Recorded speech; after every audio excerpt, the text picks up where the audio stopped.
Saudara Presiden Joko Widodo pagi ini memanggil sejumlah menteri ke istana untuk menggelar ratas tentang persoalan pembangunan Rempang Eco City di Rempang, Batam. Sejumlah menteri sudah memasuki istana, diantaranya Menteri Lingkungan Hidup dan Kehutanan Siti Nurbaya Bakar, lalu juga ada Menteri Investasi Bahlil Lahadalia dan juga Menteri Perekonomian Erlangga Hartarto. Menteri LHK Siti Nurbaya menjawab singkat tentang agenda ratas. Di antaranya adalah membahas persoalan Rempang. Informasi terkini kita akan langsung tanyakan pada jurnalis Kompas TV Cindy Permadi, saat ini sudah ada di Istana Kepresidenan Jakarta. Cindy, yang menjadi agenda pembahasan di ratas selain tadi ada Rempang, apa saja?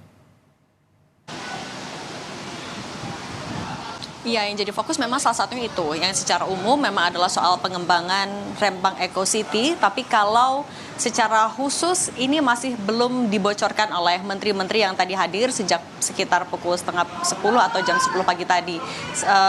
Tadi Menteri LHK Siti Nurbaya juga yang sudah mengkonfirmasi kalau salah satunya adalah soal Rempang, kemudian juga Menteri Investasi Bahlil Lahadalia hanya menjanjikan kalau akan membeberkan apa saja yang jadi pembahasan antara Menteri Kabinet Indonesia Maju dengan Presiden Joko Widodo hari ini pasca digelarnya ratas.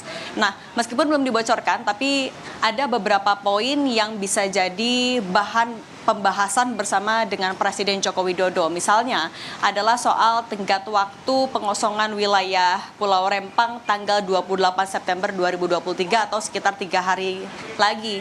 Nah, memang sebelumnya target ini disampaikan oleh pemerintah karena ini akan berkaitan dengan alangkah awal memulainya pengembangan proyek Rempang Eco City tersebut. Meskipun kemudian Kepala BP Batam yang juga merupakan Wali Kota Batam menyebutkan bahwa tanggal 28 September ini bukan batas akhir pengosongan wilayah. Jadi kalau dari Wali Kota Batam menyebutkan masih akan fokus juga untuk terus melakukan pendataan warga yang terdampak dan juga akan direlokasi.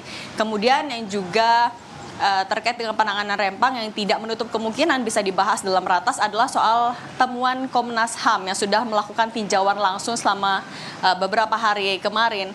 Misalnya adalah Komnas HAM yang menemukan adanya indikasi pelanggaran HAM, misalnya ada penggunaan kekuatan berlebihan ketika beberapa pekan lalu, kemudian juga mencatatkan adanya 2 kali penahanan warga, yaitu saat tanggal 7 September menangkap 8 orang, kemudian ada 34 orang yang ditangkap lagi pada 11 September lalu.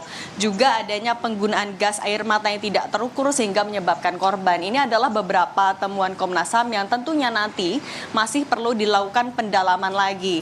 Tapi sekali lagi tidak menutup kemungkinan ini juga bisa dibahas karena Presiden Joko Widodo sebelumnya beberapa pekan lalu sudah pernah menegaskan kalau dalam penanganan kasus Rempang tidak boleh ada langkah represif dari aparat.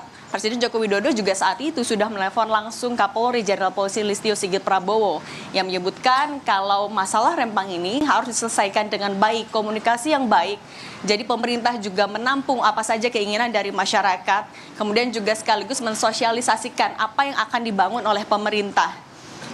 Beberapa poinnya juga adalah soal ganti rugi, dijelaskan sejelas-jelasnya dengan harga yang terbaik, kemudian kalau lokasinya tidak cocok dikomunikasikan lagi.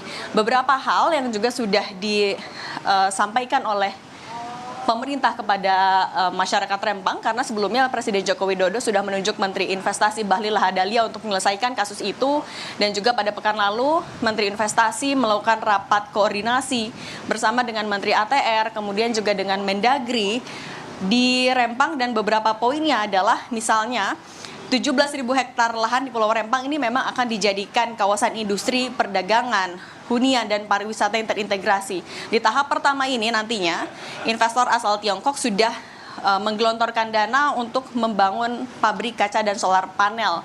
Nah, nanti di tahap pertama butuh sekitar 2.000 sampai 2.500 hektar dan akan ada 700 kepala keluarga yang terdampak. Beberapa kompensasi yang disediakan oleh pemerintah misalnya adalah menyiapkan rumah untuk 700 kakak itu, di mana akan dibangun dalam 6-7 bulan. Kemudian sambil menunggu waktu konstruksi akan ada fasilitas berupa uang dan juga tempat tinggal sementara. Ada juga tanah seluas 500 meter persegi per kakak dan lain-lain.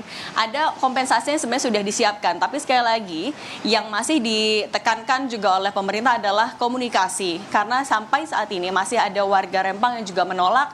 Misalnya adalah karena sudah tinggal di Pulau Rempang selama bertahun-tahun, sudah turun-temurun, kemudian juga masih belum sepenuhnya mempercayai apa saja yang bisa dijanjikan oleh pemerintah dan juga masih membutuhkan kepastian soal janji-janji itu. Paskalis. Baik, nanti kita akan tunggu bagaimana hasil dari ratas pada hari ini. Terima kasih Cindy Permadi melaporkan langsung dari Istana Jakarta.